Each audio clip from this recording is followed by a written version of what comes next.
અંકલેશ્વરમાં સ્થાનિક સ્વરાજ્ય ચૂંટણી પૂર્વે વિકાસ કાર્યોનો વેગ મળ્યો છે. રાજ્યના મંત્રી ઈશ્વરસિંહ પટેલના હસ્તે ₹7.26 કરોડના વિવિધ વિકાસ કાર્યોમાં લોકાર્પણ અને ખાતમુહૂર્ત કરવામાં આવ્યું હતું.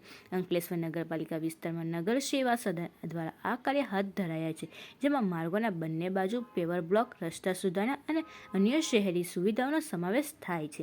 મંત્રી પટેલે આ પ્રસંગે વિકાસના કાર્યોનો પ્રારંભ કરાવ્યો હતો. મંત્રી ઈશ્વરસિંહ પટેલે જણાવ્યું હતું કે વિસ્તારમાં સુવિધા વધારવા માટે સરકાર પ્રતિબદ્ધ છે. આ વિકાસ કાર્યો સ્થાનિક નાગરિકોને વધુ સુવિધા પૂરી પાડશે.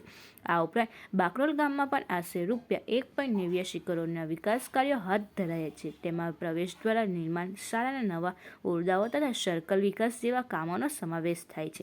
આ કાર્યક્રમમાં પ્રાંત અધિકારી ભવદીપસિંહ જાડેજા, મામલતદાર રાજન વસાવા, ચીફ ઓફિસર કેશવ કોલરિયા તેમજ પાલિકાના પૂર્વ પ્રમુખ ભાવેશ કાયસ્થ સહિતના આગેવાનો ઉપસ્થિત રહ્યા હતા.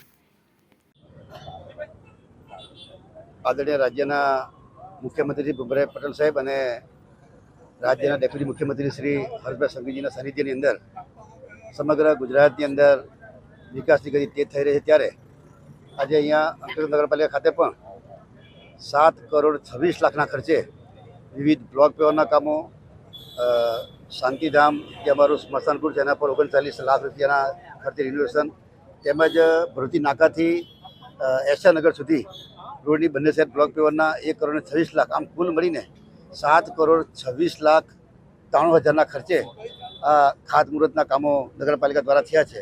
તેમજ આજરોજ સવારમાં બાકરોલ ગામે 20 લાખના ખર્ચે ગામનો પ્રવેશ દ્વાર છે એ સ્વબંધોમાંથી બનાવવામાં આવેલ છે. એની સાથે સાથે